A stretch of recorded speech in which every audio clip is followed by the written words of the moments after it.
दोस्तों, जंग के बीच में बड़ी अपडेट सामने आ रही है, जहां इजराइल जंग रोकने के या रुकवाने के मूड में बिल्कुल नहीं है।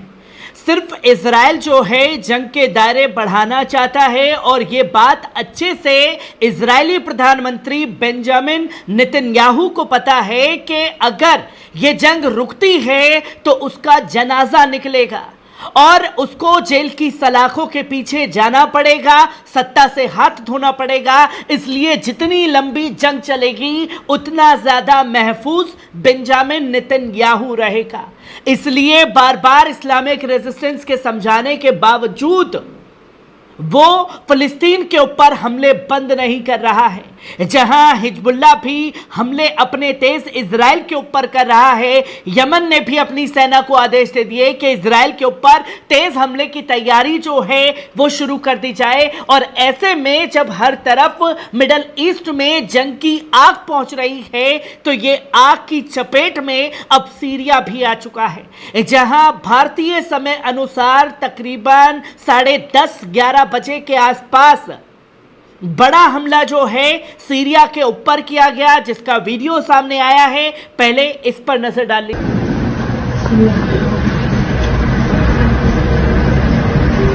आपने देखा कि किस तरीके से यह बमबारी की गई है और इस बमबारी में तस्वीर भी सामने आ रही है, जो कि आप स्क्रीन पर साफ तौर पर देख सकते हैं कि ये दो तस्वीर सीरिया से सामने आई है। और अगर बात की जाए भारतीय समय अनुसार की तो आज सुबह 10:30-11 बजे के आसपास ये बड़ा हमला किया गया है। और अगर सीरिया के समय अनुसार बात की जाए तो तकरीबन सुबह 14 तारीख को 3:30-4 बजे के आसपास ये बड़े हमले किए गए हैं सीरिया के ऊपर,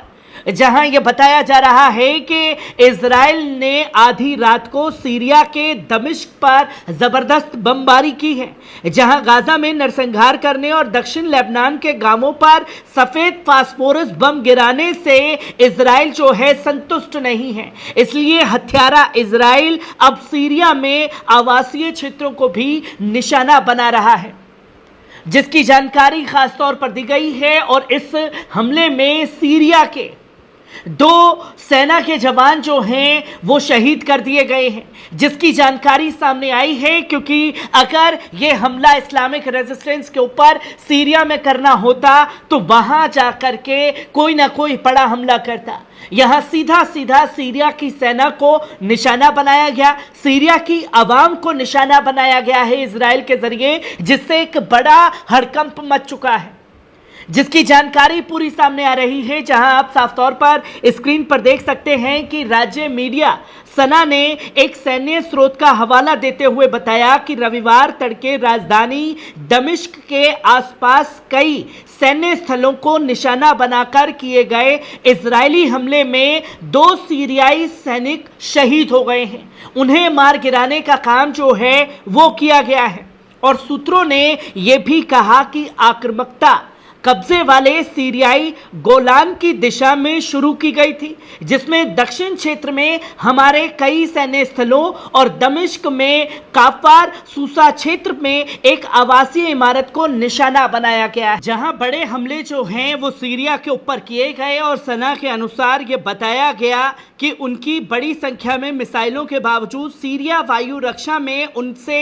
एक महत्वपूर्ण संख्या को रोक दिया गया है, जिसमें सेना को बड़ी कामयाबी मिली कि एक मिसाइल को रोकने में कामयाबी हासिल की। पर स्थानीय रेडियो स्टेशन ने शाम एफएम में इजराइल हमलों के कारण राजधानी के चारों ओर गोला बारूद डिपो में विस्फोट की सूचना दी और कहा कि हमले के बाद सीधे दमिश्क की सड़कों पर एम्बुलेंस और फायर ट्रकों की आवाजें सुनाई दे रही हैं, जो कि ये हमला सेना के साथ साथ सीरिया के मजलूम लोगों के ऊपर भी ये रॉकेट हमले दाग करके किया गया है। जहां ये संकेत सिर्फ साफ तौर पर इजराइल दे रहा है कि वो इस जंग में सिर्फ और सिर्फ नरसंहार करना चाहता है, क्योंकि उसके क्षमता इतनी नहीं बची कि वो सीधा सीधा या तो इस्लामिक रेजिस्टेंस से जंग करे या सीधा किसी देश से जंग करे। और वो सिर्फ ये दिखाना चाहता है कि अगर आप हमें टारगेट करेंगे तो हम आपके आम लोगों को लगातार ऐसे ही निशाना बनाने का काम करते रहेंगे। जहां इस हमले के बाद बड़ी उथल पुथल जो है मिडल ईस्ट में मची हुई है, क्योंकि इजराइल ये जंग के दायरे लगातार बढ़ाना चाह रहा है, जिसकी तस्वीरें लोगों के सामने आई और आखिरकार ये सबसे बड़ा सवाल खड़ा हुआ कि क्यों इजराइल द्वारा ये हथकंडा अपनाया गया है, जिसकी वजह बताई जा रही है कि ये 1 महीने से कम समय में अरब देशों पर कब्जे वाली सेना द्वारा किया गया तीसरा आक्रमण है। जहां मंगलवार को एक सीरियाई सैन्य सूत्र ने कहा कि इजराइल ने भूमध्य सागर की दिशा से तटीय शहर बनियास के पास एक स्थान को निशाना बनाया। सूत्रों ने कहा कि आक्रामकता के परिणाम स्वरूप कुछ भौतिक नुकसान जरूर हुए हैं। जहां एक इतिहास था सीरिया का, जहां कई ऐतिहासिक चीजों को मिसाइल के जरिए निशाना बनाया गया था, और ये हमला 27 जुलाई को इजरायली कब्जे वाले सीरिया के कब्जे वाले गोलान हाइट्स दमिश्क के दक्षिण क्षेत्र में कई बिंदुओं को निशाना बनाते हुए हवाई आक्रमण किया गया, जिसकी जानकारी खास तौर पर दी गई और ये बताया कि ये हमलों से बाज नहीं आ रहा है इजराइल। और Golan Heights, Syria Golan Heights इसलिए चर्चा का केंद्र बना हुआ है क्योंकि लगातार हिजबुल्ला गोलान हाइट्स जो कि इजराइल में मौजूद है, उनके सैन्य ठिकानों को, उनके लोगों को निशाना बनाने का काम कर रहा है। और हिजबुल्ला पहले ही इस जंग में ये कह चुका है कि आप जिस भाषा में हमारे लोगों को निशाना बनाएंगे, हम उसी भाषा में आपके लोगों को भी निशाना बनाने का काम करेंगे। और अगर आप चाहते हैं कि हिजबुल्ला रुके, यमन रुके, सीरिया इराक से इस्लामिक रेजिस्टेंस रुके, तो आपको सबसे पहले हमले रोकने होंगे फिलिस्तीन के अंदर। पर ये चीज़ें जो हैं इजराइल मानने को तैयार नहीं है, क्योंकि कल भी खान यूनुस के ऊपर बड़े हमले किए गए, जहां 70 से ज़्यादा लोगों को शहीद करने का काम किया गया है। और इसी में यह बताया गया कि प्रतिरोध दूरी में देश की महत्वपूर्ण भूमिका और पूरे क्षेत्र में अपने सदस्यों का समर्थन करने के कारण अल अक्सा फ्लड ऑपरेशन की शुरुआत के बाद से सीरियाई क्षेत्र में और इसकी सैन्य क्षमताओं पर इजरायली हमले तेज हो गए हैं, जो कि दमिश्क के अंदर भी पहले ईरान के दूतावास को इजराइल द्वारा निशाना बनाया गया, एक आग भड़काने की कोशिश की। उसके बाद में कैसे 500 से ज़्यादा मिसाइल ड्रोन दाग करके इजराइल को चेता दिया ईरान ने,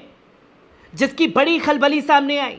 और इन हमलों के रूप में अलग अलग हैं, जिसमें सीरियाई अरब सेना के ठिकानों और अनुसंधान केंद्रों पर सीधे हमला है, सीरिया की राजधानी दमिश्क में प्रतिरोध के लोगों की हत्याएं और सीरियाई शहरों में बुनियादी ढांचे और नागरिक पड़ोसी को निशाना बनाना लगातार शामिल है।